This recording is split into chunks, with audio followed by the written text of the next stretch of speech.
스승님, 저는 15살 아들이 있는데 요즘 그 아이와 사이가 예전 같지 않습니다. 예전에는 말도 잘 듣고 자주 웃었는데 요즘은 사소한 말에도 짜증을 내고 저도 그 짜증에 쉽게 무너집니다. 성철 스님은 아무 말 없이 차를 따르셨다. 따뜻한 물 위로 향기만이 조용히 피어올랐다.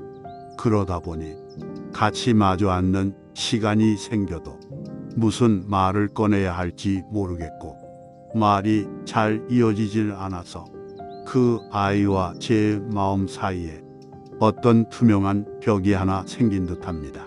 스님은 조용히 물으셨다. 그 아이가 짜증을 낼 때 자네는 무엇을 느끼는가? 화가 납니다. 섭섭하고 마치 제가 부정당한 것 같아서 왜 저러는지 억울한 마음도 듭니다. 스님은 다시 차를 한 모금 드시고 말씀하셨다. 자네는 지금 아들과의 갈등을 말하고 있지만 사실은 자네 마음의 상처를 말하고 있는 것이네. 스승님, 자식이란 우리 삶의 연장이면서도 동시에 우리로부터 완전히 다른 인연이지. 그 아이가 자네 뜻대로 되지 않는다고 해서 그것이 괴로움이 되는 이유는 자네가 그 아이를 나의 일부로 착각하고 있기 때문일세. 그럼 어떻게 해야 합니까, 스님? 저는 아버지로서 뭔가 해줘야 하는데. 스님은 잠시 눈을 감고 말씀하셨다. 부처님께서는 말씀하셨지. 인연이 닿으면 물이 마르듯 떠난다고. 인연이 깊으면 말없이도 통하고 인연이 얕으면 아무리 말해도 통하지 않는다고. 아함경 장아함경 권일경 30에서 부처님께서는 이렇게 말씀하셨습니다. 모든 법은 인연으로 생기며 인연으로 사라지나니 인연을 알면 마음이 흔들리지 않는다. 제자는 조용히 고개를 끄덕였다. 스님은 차를 따르며 말없이 웃으셨다. 그 아이는 자네가 낳았지만 자네가 만들 수 없는 생이야. 그 아이가 자랄수록 자네로부터 멀어지는 건 괴로움이 아니라 인연의 원리요, 수행의 기회라네. 스승님 말씀처럼 저는 아들을 제 일부처럼 여겼던 것 같습니다. 아들이 잘못된 길로 갈까 걱정하고 저를 싫어하면 어쩌나 두려워하며 마치 제 마음과 연결되어 있어야 편안한 것처럼 느꼈습니다. 스님은 고개를 끄덕이며 말씀하셨다. 그게 바로 사람이 사람에게 품는 애착이네. 부처님께서는 그것을 탐욕의 골이라 하셨지. 자식이라는 인연도 결국에는 탐과 집착이 더해지면 고통이 되는 법일세. 아함경 중 한 대목에서 부처님께서는 이렇게 말씀하셨다네. 탐착을 버리지 못하면 괴로움이 생기고 탐착을 내려놓으면 해탈의 문이 열린다. 제자는 조용히 눈을 감았다. 그럼 저는 그 애착을 어떻게 내려놓아야 할까요? 아들을 사랑하지 말라는 뜻입니까? 스님은 손을 내저으며 부드럽게 웃었다. 사랑하되 소유하려 하지 말고 돌보되 강요하지 말며 인도하되 얽매지 말라는 뜻이네. 불자는 모든 인연을 공경하되 붙잡지 말아야 한다네. 법구경 제1장 쌍여품계성 5에서 부처님께서는 이렇게 말씀하셨다네. 미움을 미움으로 갚으면 끝이 없고 사랑과 자비로 갚을 때 비로소 멈추느니라. 스님은 계속 말씀하셨다. 자네의 아들은 자신의 삶을 살아가야 하는 존재야. 그가 짜증을 낸다고 해서 그것이 자네를 무너뜨릴 이유는 없어. 오히려 그 순간이 자네가 집착을 놓고 자비를 배우는 수행의 기회일 수 있다네.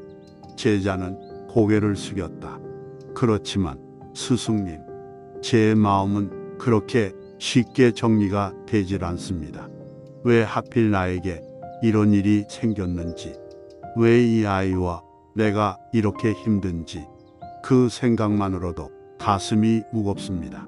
스님은 한참을 침묵한 후 이렇게 말씀하셨다. 그 마음 그대로 괴로워해도 괜찮네. 그 마음도 수행이니라. 수행이란 고요한 마음에서만 이루어지는 것이 아니네. 고통 속에서도 마음을 들여다보는 것이 바로 참된 수행일세. 열반경 권구에서는 이렇게 말씀하셨지. 괴로움은 모든 중생이 피할 수 없는 길이나 그 괴로움을 통찰하는 이에게는 해탈의 문이 열린다.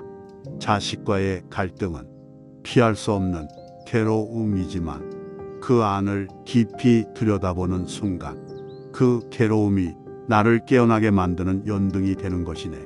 제자는 눈시울을 붉혔다. 그렇다면 스님, 저는 지금 이 갈등 앞에서 무엇을 해야 하겠습니까? 스님은 조용히 말씀하셨다. 말을 하기 전에 먼저 마음을 닫고 답을 찾기 전에 질문을 버리게나. 그 아이는 자네가 깨달음으로 가는 스승이기도 하다네. 스님은 잠시 정적을 머금은 뒤 아주 부드러운 음성으로 말을 잇는다. 자네는 그 아이가 언제나 자네 마음 같기를 바라는가?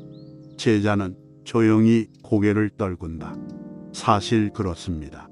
기대하지 말자 다짐해도 그래도 잘 되길 바라고, 내 마음을 알아주길 바라고, 속상하지 않게 말해주길 바라고. 스님은 고개를 끄덕이며 묻는다. 그게 바로 부모가 자식에게 걸기 쉬운 기대의 그물일세. 자식은 바라는 대로 되지 않으면 실망이 되고, 그 실망이 누적되면 마음속에 괴로움이 남는 법이지. 스님은 차잔을 내려놓으며 조용히 말씀하셨다. 부처님께서는 장하 함경 제1권 제30경에서 이렇게 말씀하셨다네. 중생은 기대를 품고 살아가고 그 기대가 충족되지 않으면 번뇌가 생겨난다. 기대를 버리는 자는 번뇌에서 벗어난다. 제자는 눈을 감는다. 그런데 스님, 기대를 버리는 것이 마치 자식을 포기하는 것 같아 두렵습니다. 정말 아무런 기대도 없이 살 수 있을까요? 스님은 조용히 고개를 젓는다. 기대를 버린다는 것은 자식을 외면하라는 것이 아니라네. 자식을 내 뜻대로 만들려는 욕심을 놓으라는 뜻일세. 자네가 실망하고 괴로운 이유는 자네 마음대로 움직이지 않는 자식에게 자네 마음을 너무 많이 담았기 때문이지. 열반경 권구에서도 부처님께서는 이렇게 설하셨다네. 세상의 모든 고통은 내가 만든 형상에서 비롯되니 그 형상을 놓아버릴 때 비로소 고요함이 머문다. 그 형상이란 자네가 기대한 아들의 모습이고 자네가 바란 관계의 형태이지. 실제 자네 아들이 어떤 사람인지는 자네도 모른다네. 제자는 눈을 감고 되낸다. 실제로 그 아이가 어떤 사람인지는 저도 모릅니다. 그 아이가 무엇을 두려워하는지도 무엇을 원하는지도 깊이 생각해 본 적이 없습니다. 그저 제가 생각하는 좋은 아들, 예의 있는 아이의 기준만으로 그 아이를 보고 있었던 것 같습니다. 스님은 조용히 말씀하신다. 자네가 지금 깨닫고 있는 그 지점이 바로 자비의 시작이네. 자비란 상대를 있는 그대로 보는 마음이지 나의 이상대로 끌고 가지 않는 것일세. 자네 아들도 말 못할 괴로움이 있을 것이고 자신의 마음을 어떻게 말해야 할지 몰라서 그저 짜증과 말없음으로 표현하고 있을지도 모르지. 제자는 그 말을 듣고 오래도록 침묵에 잠긴다. 그리고 이윽고 낮게 읊조린다. 그렇다면 제가 해야 할 일은 말을 더하거나 더 가르치려 애쓰는 것이 아니라 그저 옆에 조용히 머물러주는 걸지도 모르겠네요. 스님은 미소를 머금고 말한다. 그래서 부처님께서도 가장 위대한 가르침은 말이 아니라 함께 있음이라 하셨네. 무언의 자비가 때로는 가장 큰 깨달음을 이끄는 법이지. 제자는 조심스레 고개를 든다. 스승님, 저는 가끔 이 모든 갈등이 혹시 제가 지은 업의 결과는 아닌가 하는 생각이 듭니다. 제가 부모에게 했던 말과 행동들, 그것이 그대로 아들을 통해 돌아오는 건 아닌지. 스님은 고개를 끄덕이며 대답한다. 그 물음은 진실에 가깝네. 사람은 자신이 어떤 인연을 살아왔는지 잊고 결과만 보고 억울해하지. 하지만 부처님께서는 분명히 말씀하셨지. 아함경 중 증이라 함경 제45권 제6경에 이르시길 과거의 업은 미래의 그림자를 만들고 현재의 언행은 다음 생의 문을 연다. 자네가 어릴 적 부모에게 말했던 말투, 반항했던 감정, 그것이 시간이 흘러 지금 자네 자식의 말과 표정이 되어 자네 앞에 다시 나타난 것일 수도 있다네. 제자는 그 말을 듣고 눈을 감는다. 제가 아버지를 참 많이 미워했습니다. 그런데 지금 제 아들이 저를 바라보는 눈에서 그때의 제 눈빛이 보일 때가 있습니다. 스님은 고개를 끄덕이며 말씀하신다. 그것이 바로 업의 흐름이네. 업이란 단지 나쁜 일을 했다는 뜻이 아니야. 반복된 감정과 습관, 말투와 판단, 그 모든 것이 업이 되어 다음 관계로 흘러가게 되지. 열반경 권10에서는 부처님께서 이렇게 말씀하셨다네. 자신의 업은 그 누구도 대신할 수 없으며 업은 물처럼 흐르고 어둠처럼 뒤따른다. 스님은 찻잔을 들어 잔잔히 향기를 맡는다. 하지만 그 업도 알아차림으로 끊을 수 있네. 지금 자네가 깨닫고 있는 이 순간 업의 실체를 직면하고 그 감정의 대물림을 멈추기로 결심한다면 그 순간부터 업은 더 이상 자네를 지배하지 않네. 제자는 조용히 고개를 숙인다. 스승님, 제가 해야 할 일은 그 업의 흐름을 멈추는 것이군요. 화를 내던 말투를 멈추고 내가 들었던 상처의 말을 아이에게 다시 되풀이하지 않는 것. 스님은 잔잔히 말씀하신다. 그렇네. 가장 위대한 수행은 대물림을 멈추는 것이야. 상처를 받은 이가 그 상처를 다시 전하지 않을 때 그 가문은 처음으로 자비를 시작하는 것이지. 그러니 자네는 지금 업을 끊는 자리에서 수행자가 된 것이네.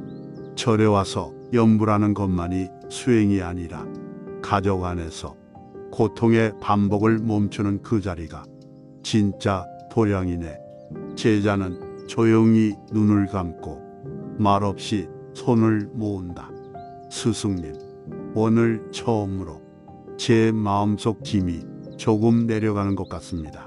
저도 모르게 아버지를 원망하며 살아왔고 그것을 자식에게 반복하며 살았다는 걸 이제야 똑바로 볼 수 있을 것 같습니다. 스님은 미소를 머금고 말씀하신다. 그것이면 되었네. 그 깨달음이 자네 가족 전체를 평화로 이끄는 첫 불빛이 될 것이야. 스님은 손에 들고 있던 염주를 조용히 굴리며 말씀하셨다. 제자야, 사람은 괴로울수록 말이 많아지네. 왜냐하면 그 마음속이 요란하니 침묵을 견디지 못하기 때문이지. 제자는 고개를 끄덕이며 중얼거렸다. 맞습니다. 아이와 말다툼을 하면 침묵이 무서워서 뭔가를 자꾸 더 얘기하게 됩니다. 억지로라도 설명하고 싶고 설득하고 싶고. 스님은 고개를 천천히 저으며 말했다. 하지만 그 침묵 속에 이미 서로의 마음은 다 말하고 있네. 말이 많은 부모는 자비를 줄 기회를 놓치고, 침묵을 품은 부모는 말보다 더 깊은 위로를 전할 수 있다네. 부처님께서는 수타니파타 제사장 팔정도품에서 이렇게 말씀하셨지. 말을 삼가고 몸을 삼가며 뜻을 고요히 하면 스스로를 해치지 않고 남도 해치지 않으리라. 말은 자비이기도 하지만 말은 칼이기도 하네.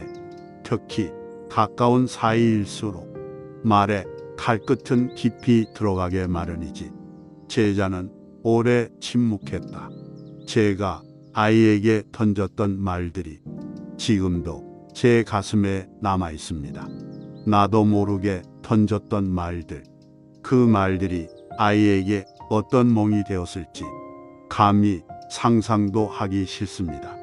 스님은 찻잔을 내려놓으며 말씀하셨다. 그래서 부처님께서는 침묵을 설법보다 먼저 배워야 한다 하셨지. 자네가 아이와 대화를 나누기 전에 먼저 그 침묵을 껴안을 수 있어야 하네. 그 침묵 속에서 자비의 기도가 피어나고, 그 자비가 마음을 고요하게 하며, 그 고요함이 말보다 큰 울림이 되는 법이지. 장하함경 권삼 제20경에서는 부처님께서 제자에게 이렇게 일러주셨다네. 자비로운 이는 말보다 시선을 먼저 보살피고 시선보다 마음을 먼저 보살피느니라. 제자는 조용히 눈을 감고 고개를 끄덕였다. 스승님, 그 말씀을 들으니 이제는 아이에게 무엇을 말할지가 아니라 어떻게 말하지 않아야 할지가 더 중요하다는 생각이 듭니다. 스님은 미소 지으며 말했다. 그렇지. 때로는 아무 말 없이 옆에 앉아 있는 것이 그 어떤 말보다 큰 기도가 되지. 화해는 대단한 말로 이루어지는 것이 아니라 먼저 다가가 손을 잡아주는 그 작은 침묵의 용기로 시작되는 법이야. 제자는 조용히 숨을 들이쉬었다. 그리고 작은 목소리로 속삭였다. 오늘은 아이에게 아무 말도 하지 않고 그저 이불을 덮어주려 합니다. 그걸로 처음부터 다시 시작해보고 싶습니다. 스님은 고개를 끄덕이며 마지막 한마디를 남긴다. 잘 생각했네. 그게 자비이고 그게 수행이며 그게 부처님께서 말없이 가르치신 삶이네. 그날 저녁 제자는 절을 나서며 하늘을 올려다보았다. 구름이 거친 맑은 달빛이 조용히 대웅전 처마 위를 비추고 있었다. 한참을 걷다 제자는 조용히 혼잣말을 했다. 나는 늘 아이에게 어떻게 살아야 하느냐는 말만 했고 어떻게 살아오고 있는지를 물어본 적이 없었구나. 생각해보면 아이의 얼굴 속에는 자신이 어릴 적 아버지를 대하던 눈빛이 그대로 담겨 있었다. 그 눈빛을 오해하고 지적하고 바꾸려 하다 보니 결국 서로는 서로의 거울이 되어 상처만 더 깊어졌던 것이다. 그때 스님이 마지막으로 했던 말이 떠올랐다. 자식은 부모를 수행하게 만드는 인연이네. 그 인연을 미워하면 괴로움이고 그 인연을 껴안으면 수행이지. 열반경 권심에서도 부처님께서는 이렇게 말씀하셨다네. 모든 생은 끝이 있으나 자비의 씨앗은 끝이 없고 그 씨앗은 가족 속에서 먼저 싹튼다. 제자는 손을 모았다. 조용히 눈을 감고 작은 숨을 들이쉬며 되낸다. 아들아, 미안하다. 그리고 고맙다. 내가 너를 키운 줄만 알았는데 사실은 네가 나를 깨우고 있었구나. 이제 그는 안다. 부모와 자식이라는 인연은 서로를 완성시키는 고요한 연등임을, 말로 풀 수 없는 감정도, 눈물로 씻을 수 없는 상처도, 침묵 속 기도와 자비의 손길로 언젠가는 다시 이어질 수 있다는 것을, 이제 그는 말보다 함께 걷는 시간이 중요하다는 것을 알고 있다. 스승은 여전히 대웅전한 촛불 아래 염주를 굴리며 그를 위한 기도를 올리고 있었을 것이다. 그리고 부처님께서도 그 모든 마음을 다 아신 채 조용히 미소 짓고 계셨을 것이다. 이제 오늘 하루 이 마음을 품고 조용히 걸어가 보겠습니다. 무언가를 반드시 이뤄야 한다는 생각도, 누군가에게 인정받아야 한다는 욕심도 잠시 내려놓고 그저 오늘 하루 내가 나를 다정하게 바라봐주는 그 마음 하나면 충분합니다. 다짐합니다. 오늘은 나를 탓하지 않겠습니다. 오늘은 나를 채찍질하지 않겠습니다. 오늘은 있는 그대로의 나로 살아보겠습니다. 그 마음 위에 다시 부처님 말씀을 되새깁니다. 오온이 모두 공하다는 것을 비추어 온갖 고통을 건너셨느니라. 그 말씀처럼 이 공함도 실체가 아니며 곧 흘러갈 것임을 믿고 또 믿습니다. 지금 이 순간 마음속 깊은 곳에서 작지만 분명한 평화가 일어나고 있습니다. 이른 아침 함께 마음을 비우고 부처님의 말씀 한 줄을 새기며 조용히 하루를 열어주셔서 감사합니다. 이제 남은 시간은 배경으로 흐르는 소리와 함께 그저 가만히 계셔도 좋습니다. 부디 오늘 하루 그 마음 그대로 고요하고 단정하게 하루를 살아내시기를 기원합니다. 오온이 모두 공하다는 것을 비추어 온갖 고통을 건너셨느니라. 이 말씀이 오늘 하루의 등불이 되어 당신 마음을 밝혀주시기를 바랍니다.